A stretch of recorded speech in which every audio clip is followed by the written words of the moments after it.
기본적으로 이제 뒷담화를 하는 사람들은 앞담화를 못하는 사람들이에요. 이거는 기본적으로 시기심이라는 본성이 작동하고 있는 케이스들이 대부분이고, 또 나의 자존감이 굉장히 낮아서 내 자존감을 조금 다른 방식으로 우월감을 느끼는 그런 경우들이 생각보다 많은 것 같고요. 뒷담화를 유독 자주 하는 사람들이 누군가를 험담할 때 꼭 이런 말을 하죠.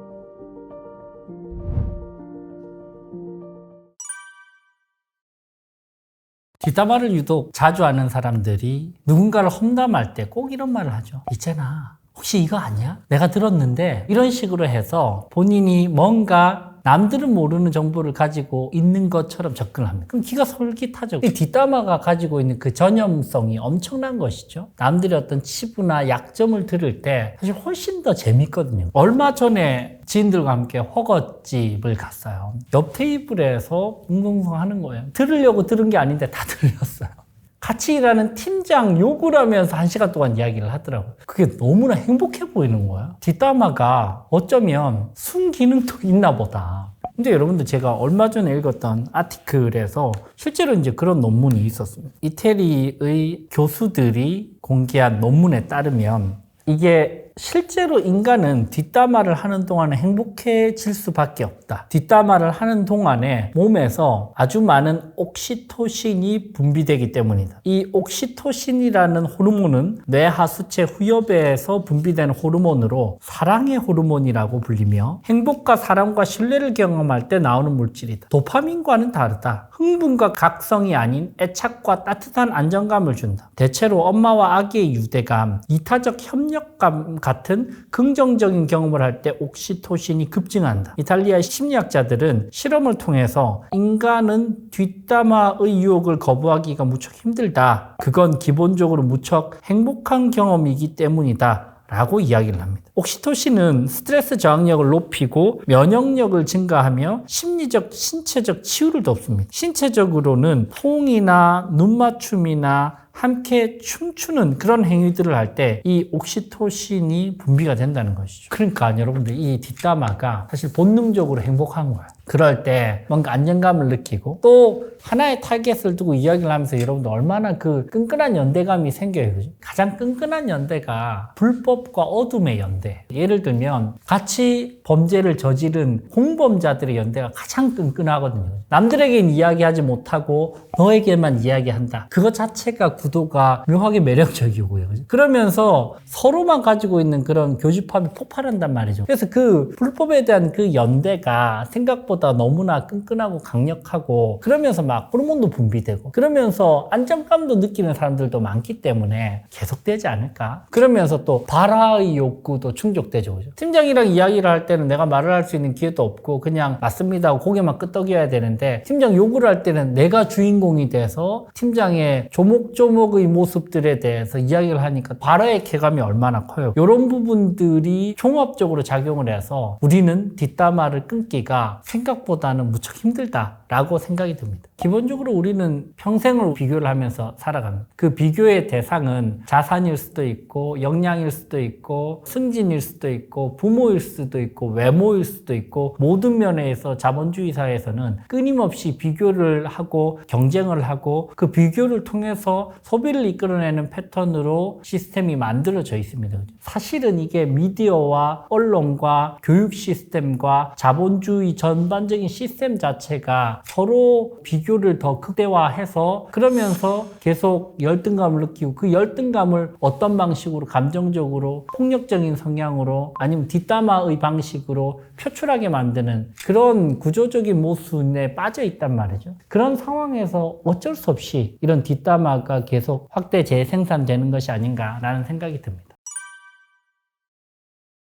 기본적으로 이제 뒷담화를 하는 사람들은 앞담화를 못하는 사람들이에요. 앞에서 뭔가 상대방을 대면해서 변화를 이끌거나 생산적인 행위를 이끌어내는 것보다는 그냥 그 현 상황을 그대로 인정하고 유지한 채 본인이 감정적인 배설과 소모에 더 집중을 하는 경향성이 있는 것이죠. 이거는 기본적으로 말을 하고 싶은 욕구, 그리고 시기심이라는 본성이 작동하고 있는 케이스들이 대부분이고, 또 나의 자존 자존감이 굉장히 낮아서 그 사람과 1대1로 대면을 해서 이야기하기보다는 내 자존감을 조금 다른 방식으로 끌어올린다는 착각을 하면서 거기서 내가 우월감을 느끼는 그런 경우들이 생각보다 많은 것 같고요. 기본적으로 뒷담화를 하면서 누군가로부터 그 뒷담화 이야기가 재밌게 느껴지면 그 관심을 차지하려고 하는 그런 욕구도 기저에 있는 것 같아요. 대부분은 이 낮은 열등감, 자존감과 시기심이 복합적으로 섞여서 이런 뒷담화가 발생하지 않나라는 생각이 듭니다. 로버트 그린의 인간봉쇄의 법칙의 10번째 법칙에도 이런 문장이 있거든요. 지금 사람들은 훨씬 정치적이고 간접적이다. 노골적인 공격적 충동을 조절할 줄도 알고 자신이 느끼는 감정을 위장하고 숨긴다. 시기심을 느끼는 사람들이 폭력적인 행위 대신 사용할 가능성이 높은 방법은 이를 회방을 놓거나 관계를 갈라놓거나 뒷담화의 방식으로 명예를 훼손하거나 우리의 가장 원초적인 불안을 겨냥하는 비난을 통해서 괴롭히는 것이다. 이렇게 하면 본인의 사회적 위치를 유지하면서도 해를 가할 수 있고 상대는 그의 동기가 시기심일 거라고는 짐작조차 못하게 된다. 그리고 그들은 불균형이나 불공평을 바로잡은 것에 불과하다고 자신의 행동을 스스로에게 정당화한다. 라는 문장이 있어요. 요런 시기심이 안 좋은 패턴으로 발현이 되면서 뒷담화로 이어지는 경우들이 생각보다 많고 그 뒷담화에서 안정감을 느끼고 본인이 공격당할 필요도 없고 그러면서 유대감을 느끼면서 본인의 발화의 욕구도 채우는 그런 여러 가지 면이 복합적으로 작용하고 있는 것 같습니다. 적극적 동조를 하면서 내가 말을 확대 재생산을 하는 역할을 하느냐 아니면 적절하게 그냥 내가 들어만 주고 고개만 끄덕거리고 있고 거기서 더한 이야기는 하지 않느냐 이게 이제 차이일 것 같아요. 저도 제 주위에 뒷담화를 막 하는 사람이 있고 뒷담화를 할 때 조용해지는 사람이 있어요. 근데 생각해 보니까 결국은 더 오래 가는 사람은 후자예요. 이 친구는 저도 뭐 화가 나면 누구를 이제 욕할 수도 있잖아요. 근데 결국은 제가 더 믿게 되는 사람은 내가 뒷담화를 할 때 맞장구 치면서 확대 재생산시키는 그런 사람보다는 조금 듣고는 있지만 나를 그렇게 불편하게 하지는 않지만 그럼에도 적극적인 동조는 하지 않는 그런 사람이 장기적으로는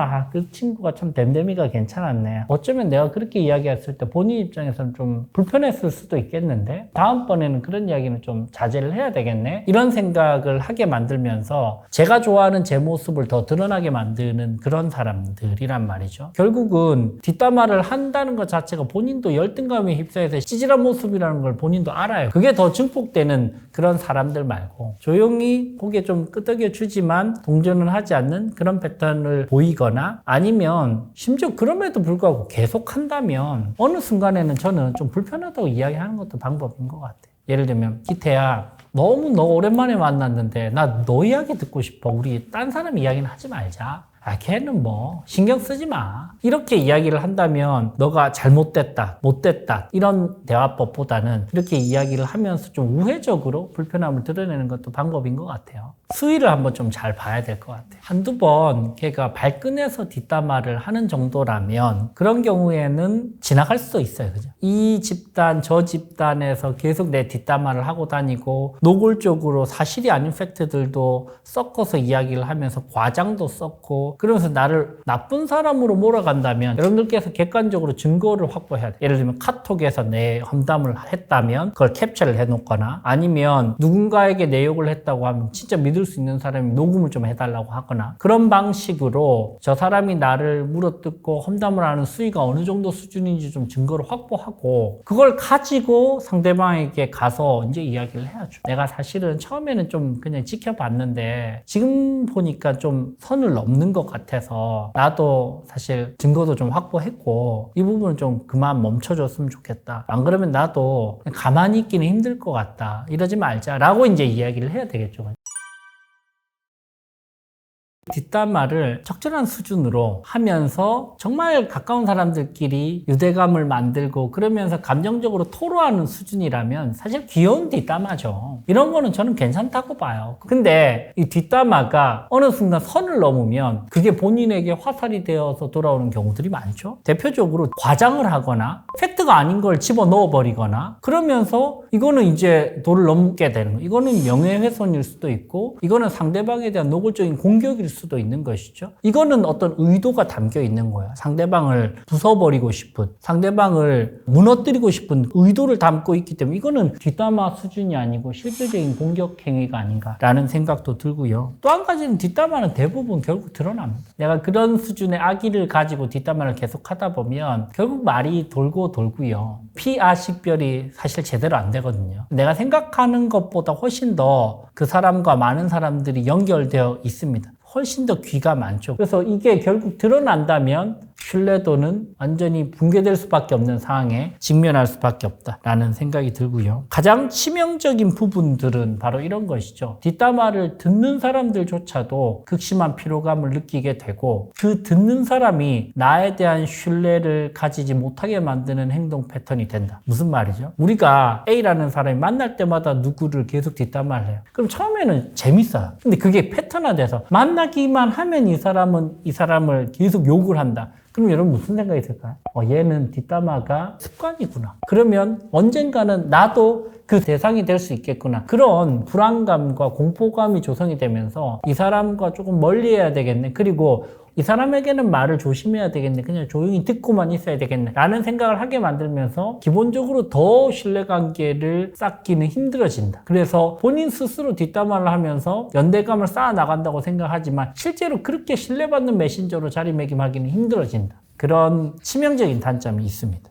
뒷담화가 생각보다 여러분들 약간 나쁜 남자 같아요. 나쁘다는 건 알지만 만나면 매력적이거든요. 근데 거기 빠지면 안 됩니다. 거기 빠지면 못 헤어나옵니다. 그리고 생각해보면 본질적으로 찌질해요. 앞에서 이야기를 못하고 뒤에서 그렇게 궁시렁거리는 것 자체가 전혀 생산적이지 못하고 본인의 어떤 감정 소비만 극심하게 만드는, 그러면서 그 사람도 잃을 가능성이 높아지고 그걸 듣는 사람도 나를 깊이 신뢰하지는 못하게 만드는, 사실은 단점이 너무 많은 그런 행위이기 때문에 우리 습관이 중요하잖아요, 여러분들. 뒷담화 5번 할 걸 3번으로 줄이는 그런 습관, 3번 할 걸 1번으로 줄이는 습관, 한두 번 우리가 감정을 뒷담화 할 수는 있겠지만 이게 습관화, 패턴화 되면은 곤란하지 않을까라는 생각이 듭니다.